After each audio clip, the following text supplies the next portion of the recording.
علامہ صاحب سوال یہ ہمارے پاس یہ ہے کہ ہماری دعائیں پوری کیوں نہیں ہوتی؟ بعض لوگ نہ نماز پڑھتے ہیں، نہ قرآن پڑھتے ہیں، نہ حقوق العباد کا خیال رکھتے ہیں، مگر پھر بھی انہیں کوئی پریشانی یا غم نہیں آتا۔ اس کے برعکس جو لوگ اللہ تبارک و تعالیٰ کے احکامات کی پابندی کرتے ہیں، نماز پڑھتے ہیں، وہ پریشانیوں میں، غموں میں گھرے ہوئے ہوتے ہیں۔ آخر اس طرح سے کیوں ہے؟ بسم اللہ والحمد للہ والصلاة والسلام علی رسول اللہ۔ دیکھیے، سب سے پہلے تو آپ یہ بات سمجھ لیجئے کہ کسی شخص کی دعا کا فوراً قبول ہو جانا اور بظاہر اس کی دعا فوراً قبول ہو جائے، یہ عند اللہ اس کے مقبول ہونے کی دلیل نہیں، اور کسی شخص کی دعا کا بظاہر فوراً قبول نہ ہونا یہ اس کے مردود ہونے کی علت نہیں، بلکہ بعض اوقات اس کے برعکس بھی دیکھا جاتا ہے کہ ایک وہ شخص جو رب العالمین کی بارگاہ میں مقبول ہے، اس کی دعا بظاہر فوراً قبول نہیں ہوتی، اور ایک وہ شخص جو اللہ رب العالمین کی بارگاہ میں ناپسندیدہ ہے، اس کی دعا فوراً قبول ہو جاتی ہے۔ یہاں میں حدیث پاک کا مفہوم ذکر کرنا چاہوں گا کہ فرمایا، ایک شخص جب اللہ رب العالمین کی بارگاہ میں دعا کے لیے ہاتھ اٹھاتا ہے تو رب العالمین فرشتوں سے فرماتا ہے کہ اس شخص کی حاجت کو فوراً پورا کر دو، کیونکہ اس کا ہاتھ پھیلانا میری بارگاہ میں مجھے یہ پسند نہیں ہے۔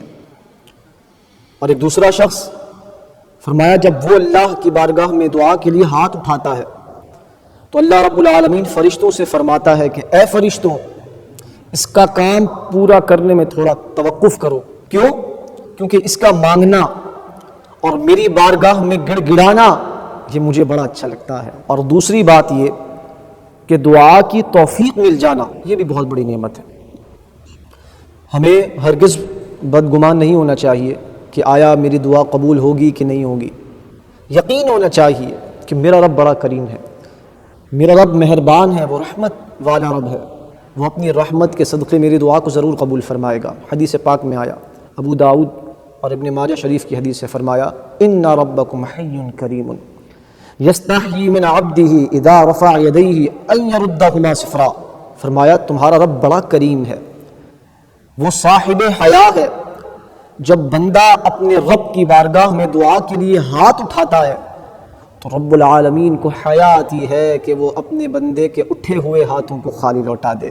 اور تیسری بات میں یہ عرض کرنا چاہوں گا کہ ہمیں ایک یہ غلط فہمی بھی ہوتی ہے کہ جو ہم مانگتے ہیں اگر وہ ہمیں مل جائے تو ہم سمجھتے ہیں ہماری دعا قبول ہو گئی، لیکن جو ہم نے مانگا ہے اگر وہ ہمیں نہ ملے تو ہم سمجھتے ہیں ہماری دعا قبول نہیں ہوئی۔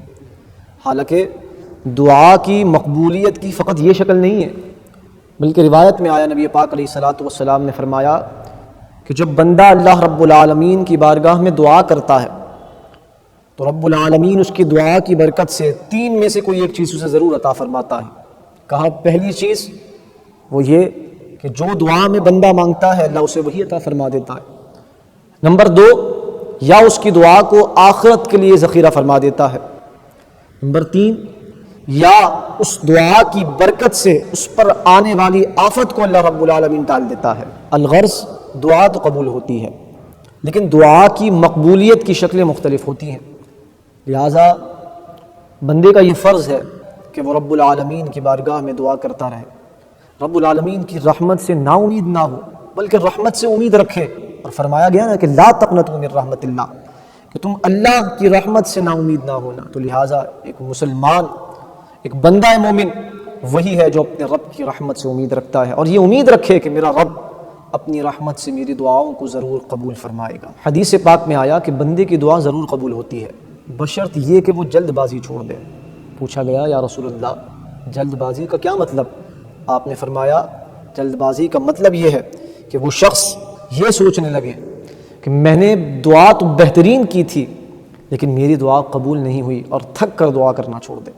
ایسا نہیں ہونا چاہیے۔ ہمیں رب کی رحمت سے امید رکھتے ہوئے رب العالمین کی بارگاہ میں شب و روز دعا کرتے رہنا چاہیے۔ اللہ رب العالمین ہم سب کو اپنی رحمت سے حصہ عطا فرمائے۔